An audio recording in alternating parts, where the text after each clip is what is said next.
पैसों की बात आ ही गई है तो ये भी समझ लेते हैं कि YouTube पैसे कैसे देता है और क्यों देता है। 90% ऑडियंस तो मेरे से यही चीज पूछती रहती है, इसलिए इस चीज को मैं एग्जांपल के साथ अच्छे से एक्सप्लेन करूंगा ताकि एक 10 साल का बच्चा भी समझ जाए। सबसे पहले आपको ये पता होना चाहिए कि YouTube को गूगल ओन करता है। गूगल 256 कंपनीज ओन करता है जिसमें से एक YouTube भी है। YouTube की अर्निंग को समझने के लिए आपको हल्का सा गूगल को भी समझना पड़ेगा। गूगल दुनिया का सबसे बड़ा ब्राउजर है। सारी वेबसाइट सॉफ्टवेयर वगैरह आप गूगल पे जाके ही एक्सेस कर पाते हो। और गूगल पैसे कैसे कमाता है? जब आप किसी वेबसाइट पे जाते हो तो आपको साइड में या टॉप पे कहीं ना कहीं आपको ऐड दिखती होगी। ये ऐड दिखाने के लिए गूगल बिजनेस से पैसे लेता है और अपनी अर्निंग करता है। यूट्यूब का भी सेम फंड है। यूट्यूब पे भी वीडियो चलाने से पहले आपको काफी सारी एड्स दिखाई जाती है और उन एड्स की वजह से यूट्यूब अर्न करता है। और जब यूट्यूब थोड़ा बहुत अर्न करता है तो क्रिएटर्स के साथ भी उस चीज को शेयर करता है। अब बिजनेसेस यूट्यूब पे क्यों ऐड दिखा रहे हैं, मुझे लगता है ये मुझे समझाने की जरूरत नहीं है, क्योंकि ये नॉर्मल सी चीज है। जहाँ पे भी भीड़ होगी वहाँ पे ऐड दिखाई जाएगी। पहले लोग टीवी देखते थे तो वहाँ पे ऐड आती थी, फिर लोगों ने मॉल्स में जाना स्टार्ट किया तो वहाँ पे बैनर्स लगा दिए, थिएटर के अंदर एड्स लगा दिए एंड सो ऑन। अब यूट्यूब पे भीड़ है तो यूट्यूब पे भी एड्स चलेंगी। तो अगर मैं ये चीज आपको हल्का सा टेक्निकल टर्म्स में समझाऊं तो ये कुछ इस तरह से बनेगा। सबसे पहले तो कंटेंट क्रिएटर्स यूट्यूब पे कुछ कंटेंट डालेंगे ताकि यूट्यूब की ऑडियंस इकट्ठी हो जाए, जिसके बाद कोई कंपनी यूट्यूब पे अपनी एड रन करने आएगी। अब क्योंकि यूट्यूब को गूगल ओन करता है तो यूट्यूब अपना हिस्सा पहले ही निकाल के रख लेगा, जो कि होता है 45%, और बचा हुआ पैसा वो कंटेंट क्रिएटर को देगा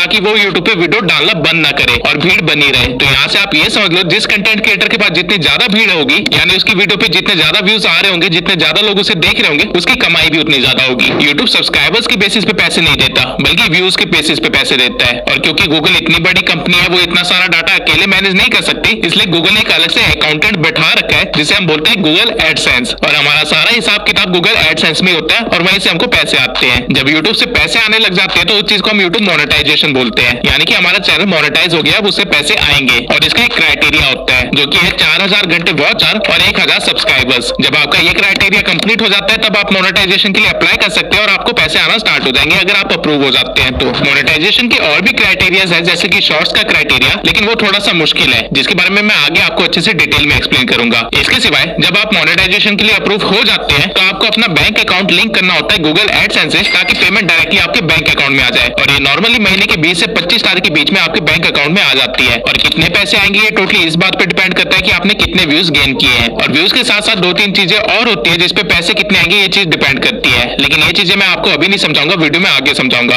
अभी समझाऊंगा तो काफी ज्यादा कॉम्प्लेक्स हो जाएगा। अभी के लिए आप मोटा मोटा ये समझ लीजिए कि आप वीडियो डालेंगे, उस पर व्यूज आएंगे तो आपको पैसे मिलेंगे। ये इनकम सोर्स को एड रेवेन्यू बोलते हैं, जो कि डायरेक्टली लिंक्ड होता है यूट्यूब और गूगल से। लेकिन इसके सिवाय भी यूट्यूब पे और भी तरीके हैं पैसे कमाने के, और उनमें से एक तरीका है स्पॉन्सरशिप। स्पॉन्सरशिप क्या होती है उस चीज को भी अच्छे से एक्सप्लेन कर देता हूँ। मान लेते हैं आप लोग धोनी को देखते हो और उसे मानते भी हो क्योंकि उस बंदे ने अपना नाम कमाया है, और कल को अगर धोनी बोले कि इस कंपनी का बैट बहुत अच्छा है और इससे काफी अच्छे तरीके से खेला जाता है, तो ऑब्वियसली आप लोग उस बैट को खरीदोगे क्योंकि आप उसे अपना आइडल मानते हो, उसकी बातों पे आप विश्वास करते हो। यही चीजें कंपनीज को पता है, इसलिए वो कंपनी सेलिब्रिटी को ऐड देती है और ऐड करने के पैसे भी देती है। ठीक इसी वे में जब आप यूट्यूब पे अपना नाम कमा लोगे तो कंपनीज आपके पास भी आएंगी कि ये लो पैसे, हमारे प्रोडक्ट को यूज करके दिखाओ अपनी ऑडियंस को, ताकि हमारा भी प्रॉफिट हो। ये चीज को स्पॉन्सरशिप कहते हैं या फिर प्रमोशन कहते हैं। और कंटेंट क्रिएटर्स की मैक्सिमम अर्निंग यहीं से होती है। गूगल एडसेंस से मैंने सिर्फ 8 लाख रुपए कमाया है इस साल, बाकी बचे हुए 22 लाख रुपए पूरे स्पॉन्सरशिप से आए हैं। तो कल को अगर आप कंटेंट क्रिएटर बन जाते हैं तो आपको स्पॉन्सरशिप करनी ही पड़ेगी, क्योंकि एड रेवेन्यू से आपका काम नहीं चलने वाला है। आप ग्रोथ कर ही नहीं पाएंगे अगर आप एड रेवेन्यू पे बैठे रहे तो। इसलिए जब भी आप किसी क्रिएटर को कुछ प्रमोट करते हुए देखते हैं तो समझ जाइए वो एक्चुअली में पैसे कमा रहा है ताकि वो फ्यूचर में कंटेंट बनाता रह सके। लेकिन हाँ, ऑब्वियसली इसका मतलब ये नहीं है कि गलत चीजें प्रमोट करो, जैसा कि आजकल गैम्बलिंग एप्स को किया जा रहा है, लेकिन इसके बारे में भी हम आगे डिस्कस करेंगे। नाउ आई होप आप समझ गए होंगे कि YouTube क्यों बेटर ऑप्शन है और कैसे वो क्रिएटर्स को पे करता है। अब ये भी देख लेते हैं कि YouTube पे किस किस तरह की वीडियोस चलती है और कहां कहां चलती है।